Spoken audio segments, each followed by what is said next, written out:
Hey guys, it's a continuation of my July 9th update. I have an alarm that was put on at 10, like right when I was doing the video. I don't know if I set it or my attackers did because they're all up in my phone and my computer. I can get to some things on my computer, but not much. I mean, I can get on Netflix and I can do my calls, but they can pretty much stop any web page that they want. I try and restart the computer, try virus protection, but it's they're so enmeshed and just parasitically attached to my phone and my computer. And like my phone's getting like extra hot in my hand, which whenever I turn it off at airplane mode, it gets super hot. Um, so I turn it off a lot, until I'm going to use it, which a lot of people are kind of getting mad about because I'm not returning their calls because I don't know that they've called me. Um, but what else is going on? We do need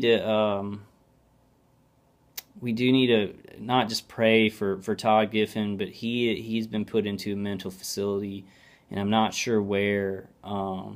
And I'm gonna call him, and he wants people calling in and you know asking them why he's in there, inquiring about him.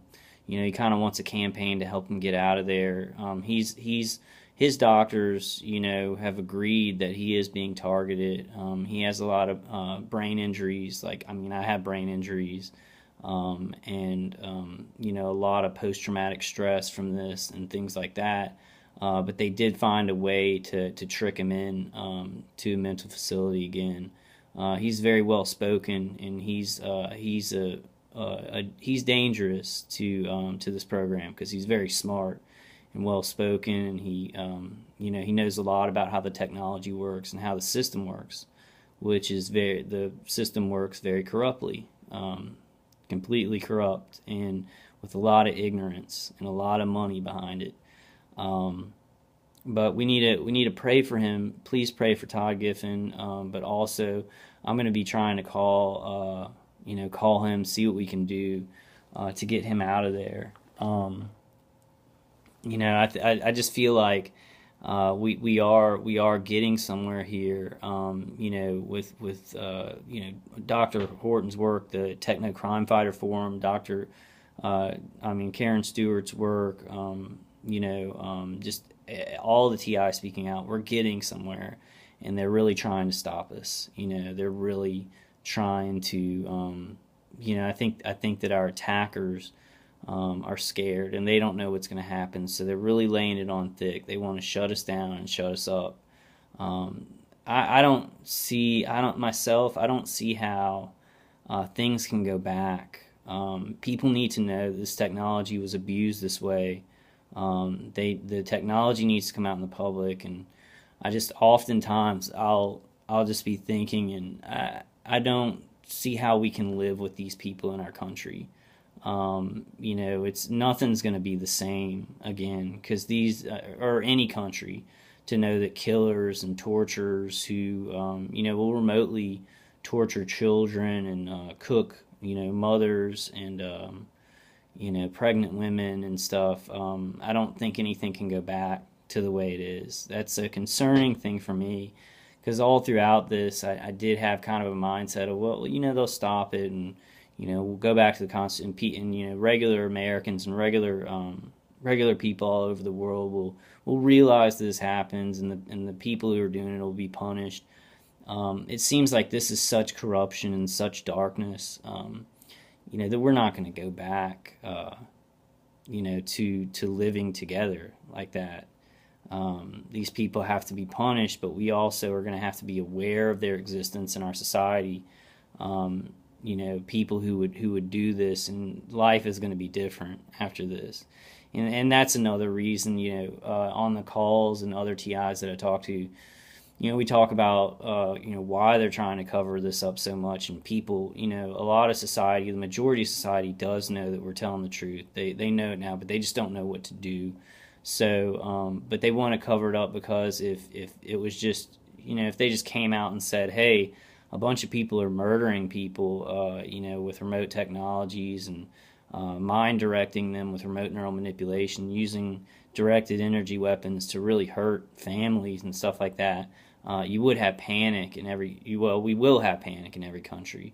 So I don't see how things can go back to the same way that they were.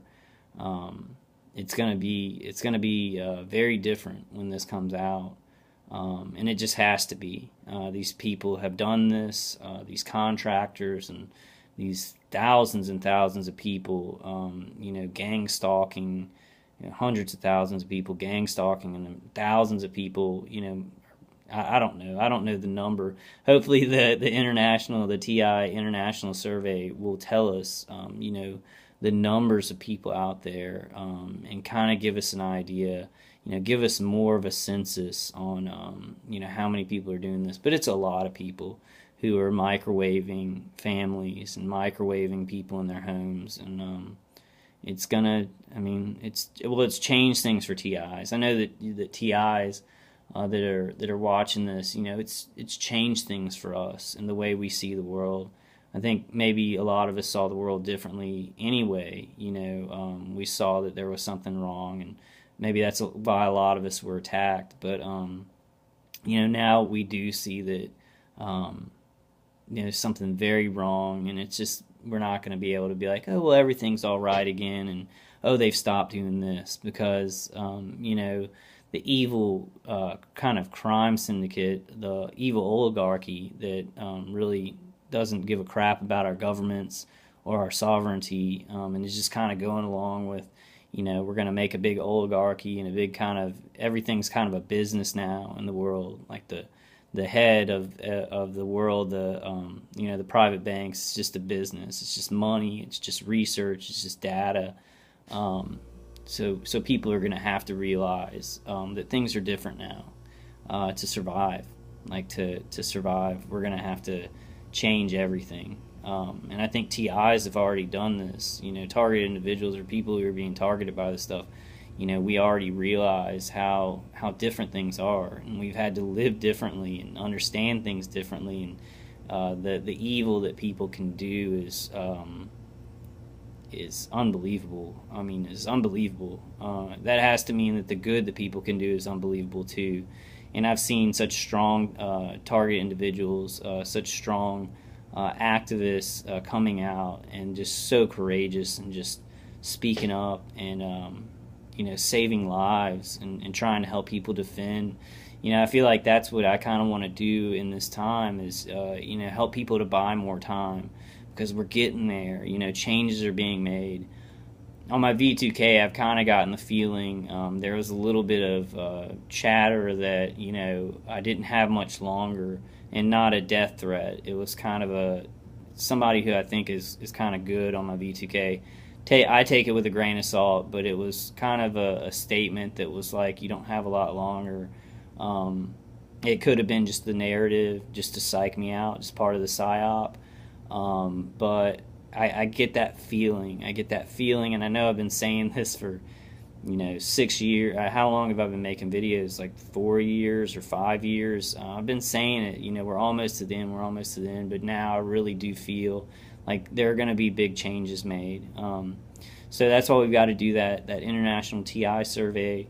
That's why you've got to just keep adding defenses, supplements like melatonin, potassium iodide, boron.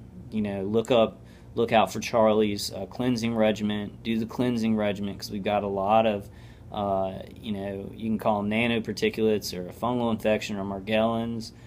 There's a lot of different toxins and substances that they're making adhere inside and outside of our body to make these frequencies hurt us more.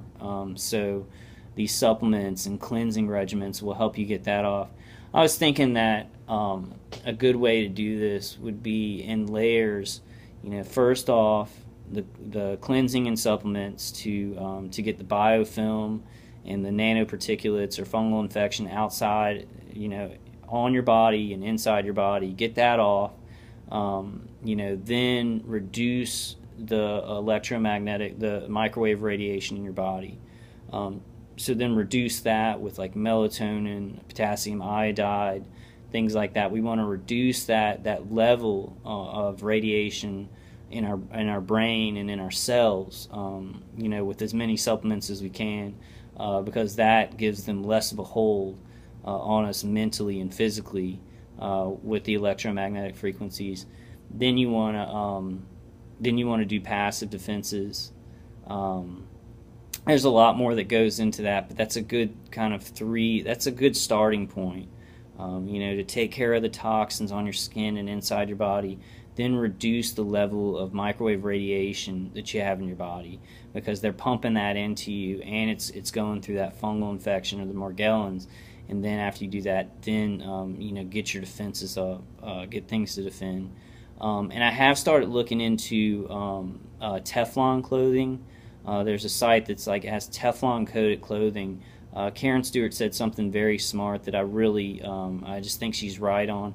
When we defend, we have to start thinking about blocking heat, because even vibrations that they're sending at us, they're really heat-based because it's a vibration that's going so fast, and that creates heat, especially the microwaves. The microwave frequencies are heat-based pretty much. So like things like silicone and Teflon, and a lot of you have already been defending with this stuff.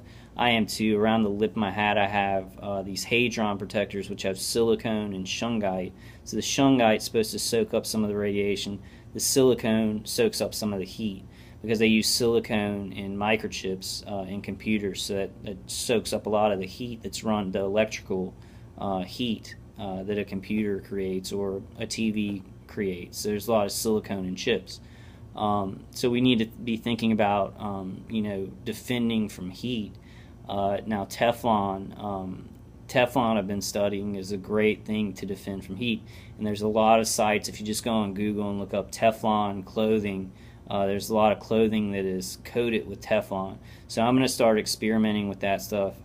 I don't have any money. I'm like trying to pay for just my internet and my electricity, just the regular stuff, and food and stuff like that. So I'm having a hard time experimenting, with defenses. I have a lot already, but I still, there's a lot of stuff. And on my next video, I'm gonna get at least my other phone out that my TI friend James sent to me, to actually take readings. I need to get a good a good trimeter, or the CC308 or something, where I can take readings while I'm doing these videos, because I think that's a very important thing that Dr. Horton has done. And I've done readings on videos, but I need to stay consistent and just consistently get evidence. And I will be doing some more videos, getting vehicular stalking on tape. So sorry about the break in the videos here, guys. I just want to give y'all an update, and I know it wasn't that fun of an update, but I just want to tell y'all where I am and kind of what I'm focusing on right now. Please come to my calls. Please go to Ella's calls and Derek's calls, all the talk show calls. And Ella's call on Saturday is really great. Where she has people from the international community. It's early on Saturday, and I don't have the information on me right now, but it's a great call, because they were talking about the G20 summit, and they have a letter, and I need more information on it, but they sent a letter to the G20 summit. I think there were a lot of there were protests there, and the police reacted violently to the protesters, but the target individuals sent letters. So that was a good idea, because it was a huge mess. But I'm sure there's a lot of information on news about that. Anyway, guys, keep going strong. I'm gonna keep trying to make videos. I guess I'll just keep going. There was some other stuff I wanted to talk about. Maybe another 15 minutes. I may make a video later on, guys. I'm going to put this out just to let y'all know how I'm doing. I'm just trying to think if there's any other information. No, I might as well keep going, because I'm already at 15 minutes.